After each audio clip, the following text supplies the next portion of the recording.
Number 21. In the quest for romance, boldness overcomes a lot of personal flaws. Timidity swamps a lot of personal virtues. You can get away with false confidence. You can fake it till you make it in game. In fact, it may be absolutely necessary for you to do so. And it's one of those weird things that you have to kind of fake it till you get a couple successes under your belt.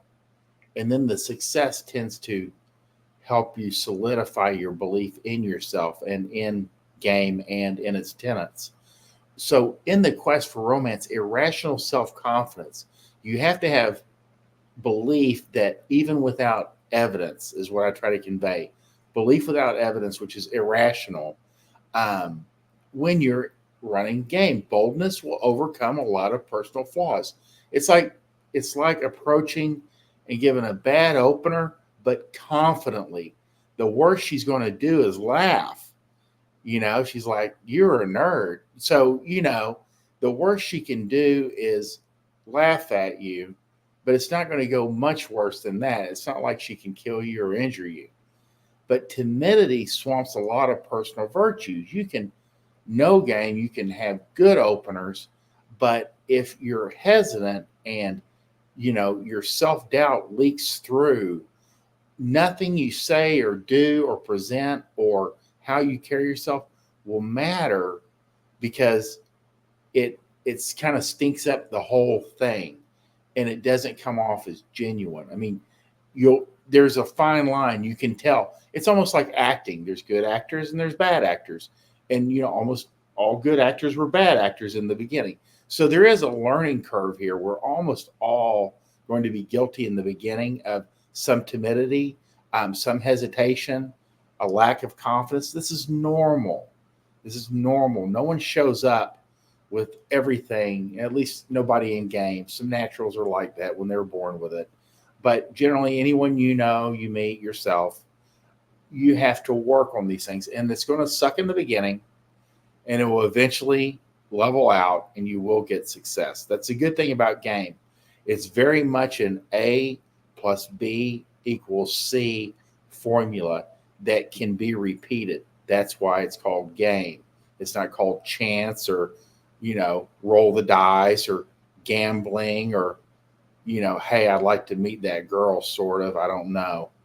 It's called game because it works in an A plus B equals C formula that you can rely on to be successful and be able to repeat itself. Yeah, there's some variables that sometimes your formula won't work as well as you'd like it to, and that's okay.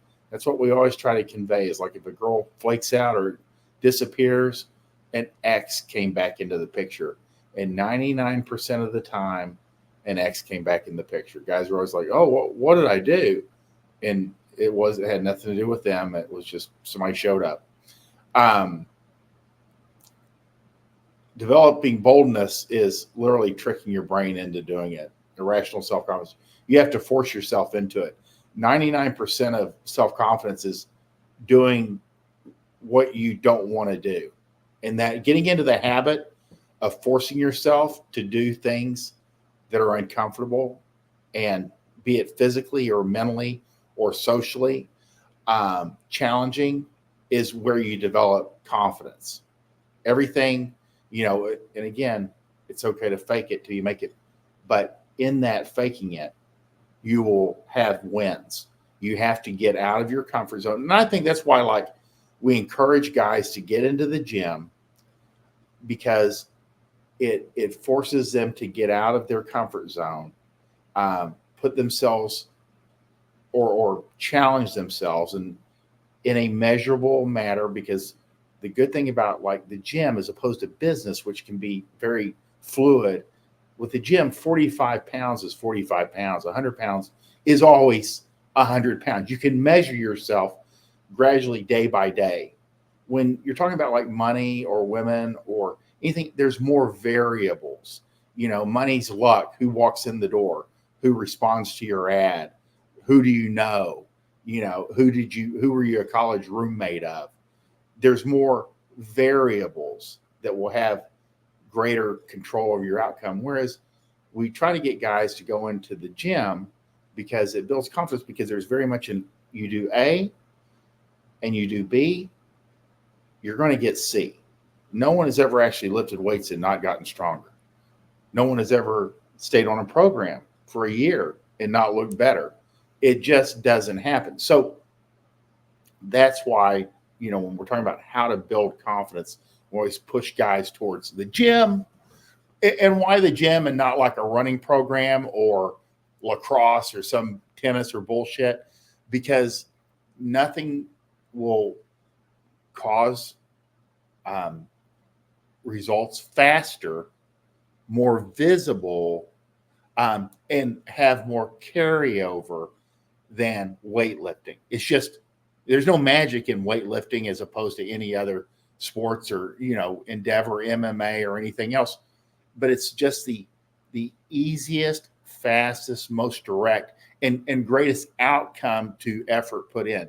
You don't have to put in a lot of effort. There's reasons 15-year-old kids can get jacked just by showing up 3 times a week for a year, just showing up, challenging themselves, following some type of program they pulled off the internet, and they just follow it, and they'll get results.